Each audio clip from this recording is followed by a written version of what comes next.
Siku zote Yesu wakati anafundisha alikuwa anapenda kutumia mifano. Kwa kwenye sura ya 15 kuna hii mifano mitatu. Lakini sisi tutaangalia sana huu mfano wa tatu wa mwana mpotevu. Hii mifano mingine miwili ya mwanzo nimeisoma tu ili tuweze kupata picha ya ni kitu gani Yesu alikuwa anajaribu kufundisha. Wale walio katika taasisi za elimu wanafahamu, ukiwafundisha watu kwa vielelezo wanaelewa haraka zaidi. Ukiwafundisha watu kwa mifano wanaelewa zaidi kuliko maneno tu. Kwa hivyo alikuwa mafundisho ya Yesu siku zote alikuwa anatumia mifano. Kwa hizi simulizi tulizosoma hapa ni mifano. Alisema kwamba ni kisa cha kweli ambacho kilitokea. Yesu alitumia kama mfano ili kukamata uelewa wa wale watu aliokuwa akizungumza nao. Na ukisoma kwenye kitabu cha Luka unaona kwamba kuna visa vingi ambavyo vinaonekana kwenye kitabu cha Luka, kwenye injili zingine havipo. Kwa hiyo Luka ameandika kwa undani zaidi. Na pengine labda ilimsaidia kwa sababu nyakati zile yeye alikuwa ni msomi, na Mungu alimtumia ule usomi wake kulijenga kanisa. Chochote ulicho nacho Mungu ana kazi nacho. Mwambie mwenzio, chochote ulicho nacho Mungu ana kazi nacho. Unajua kupika chapati, Mungu ana kazi nayo. Unapika sambusa, tunapika sambusa hapa wiki ile ya Dodokei hazina mfano.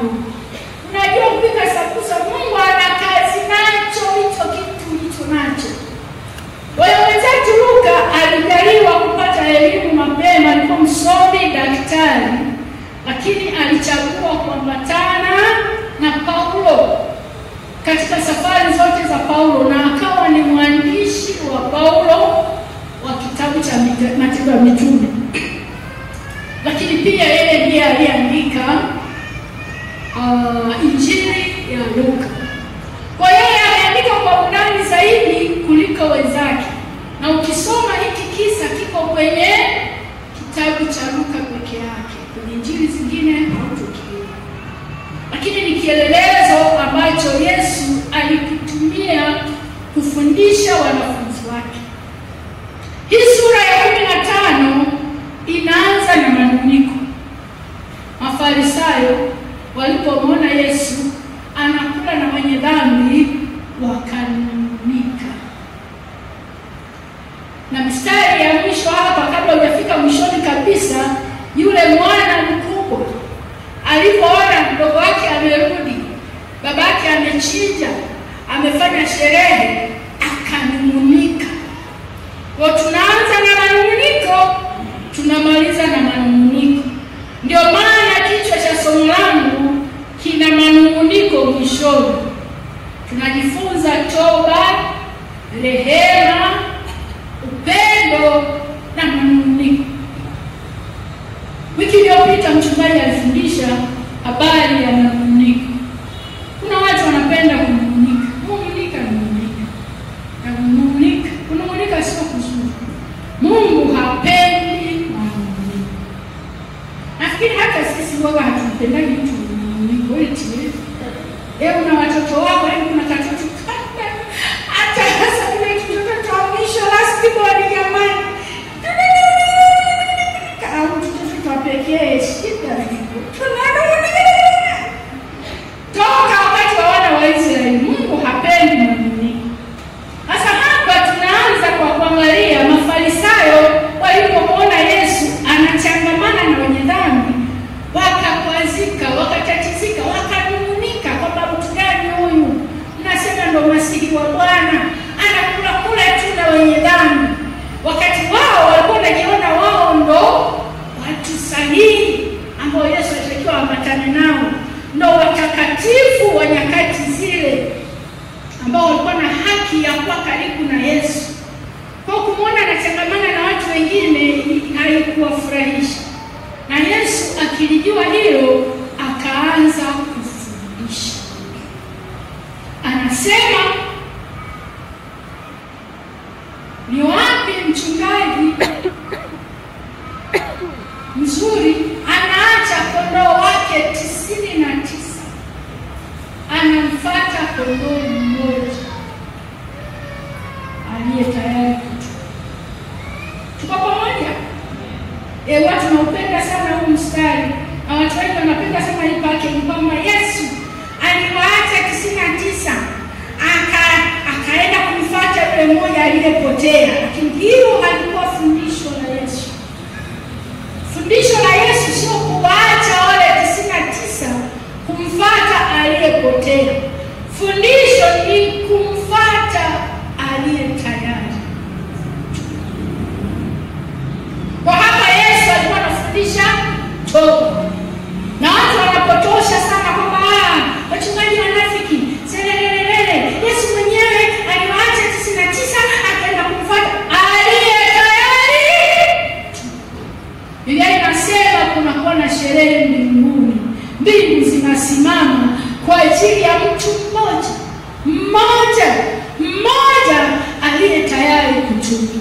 Kwa fundisho la Yesu hapa ni toba ya kweli. Toba ya kweli Mungu anaiheshimu. Ukisoma Zaburi ya 51 anasema moyo uliopondeka hautamdharau. Mungu anapoona moyo uliopondeka yuko tayari kuacha hawa 99 aende kule kwenye korongo ambapo kuna mtu ametumbukia, lakini yuko na moyo uliopondeka. Kinachomvuta Yesu ni moyo uliopondeka, moyo ulio tayari kutubu. Kwa Yesu alikuwa anafundisha habari ya toba. Alifunza tena habari ya mwanamke alikuwa na hela zake, moja ikapotea, ilipopatikana akafanya sherehe na marafiki zake. Yesu anarudia tena. Yesu anatamani roho iliyo tayari kutubu. Kwa hiyo fundisho letu la msingi katika Luka sura ya 15 ni roho ya toba. Mungu anaheshimu roho ya toba kuliko kitu kingine chochote. Biblia inasema ni sherehe mbinguni. Vitu vingine vyote vinasimama mtu mmoja anapokubali kutubu. Haleluya.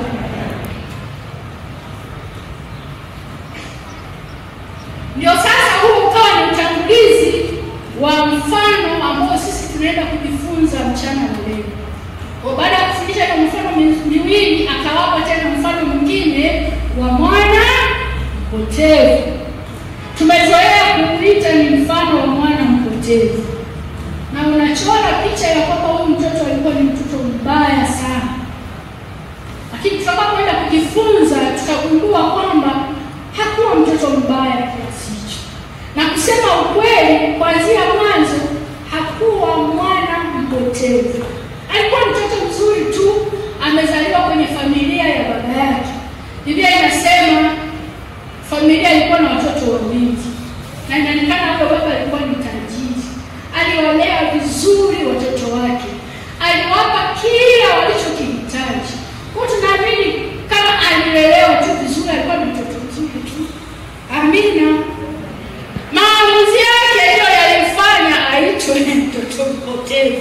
Na sisi wote tunafahamu kwamba ni mtoto mpotevu. Amen. Kwa kisa kinaenda kama tulivyosoma. Akaomba urithi, akaenda mpaka ikawa hivyo. Lakini mimi natamani tuende taratibu. Kwa hiyo nimekigawa hiki kisa katika hatua 3. Natamani tuangalie hatua 3 za simulizi ya huyu aliyekuwa na watoto wawili wake. Yesu jibu lake akasema, toka mwanzo haikuwa hivyo. Musa aliwaruhusu kwa sababu ya ugumu wa mioyo yenu. Kwa kuna wakati mwingine Mungu kama baba anakuruhusu uende njia yako kwa sababu ya ugumu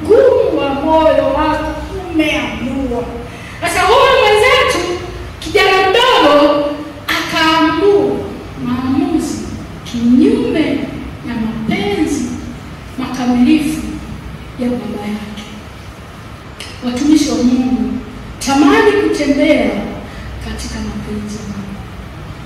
Tunaomba sana mafanikio siku hizi. Kweli wametufungua macho, kwa sababu Baba yetu Mungu ni tajiri, ana kila kitu, na tukimwomba anatupatia. Lakini ni vizuri ujue hiki ninachokiomba kiko ndani ya mapenzi kamilifu ya Mungu. Ukilazimisha, Mungu anakuacha. Japo moyo wake unaumia, moyo wake unalia, anakuacha uende njia uliyoichagua wewe. Kwa huyo mdogo akachagua kuondoka nyumbani kinyume na mapenzi ya baba yake. Amen. Akaenda nchi ya mbali. Asema hawa wananigasigasi hapa, mikelele imekuwa mingi. Pika, osha vyombo, deki, sijui unachelewa kurudi. Umerudi saa ngapi? Naondoka, naenda nchi ya mbali ambapo sitasikia sauti ya mamangu wala ya babangu. By the way, kwenye hii story hatuambiwi habari za mke huyu bwana.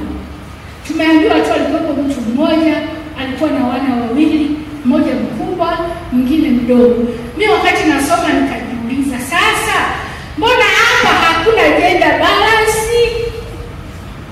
Mwanamke alikuwa wapi? Yaani ukisoma passage yote mpaka mwisho, mke wa huyu bwana hataji kabisa. Kwa tutajitahidi wakati tunafundishana hili somo nisiongelee kabisa mambo ya wanawake. Ndio maana nilitangulia kuwashukuru pale mwanzo. Huku mbele sitaongelea habari za wanawake kwa sababu Biblia haijasema. Na Biblia kama imekuwa kimya, tunapaswa kunyamaza ili tusitunge maneno ya kwetu tukayaweka kwenye Biblia. Kwa hiyo Biblia hapa haitaji mwanamke. Hamna haja ya gender balance. Haleluya. Amen. Kwa hiyo akaenda nchi ya mbali ambako hatasikia fununu za kwao. Alikuwa ameshakereka na pale nyumbani. Na Biblia inasema alipoenda nchi ya mbali, ameenda kwenye tamaduni tofauti, ustaarabu tofauti, maisha tofauti. Akajiingiza kwenye maisha ambayo kwao hayakuwepo, maisha ya ukahaba na uasherati.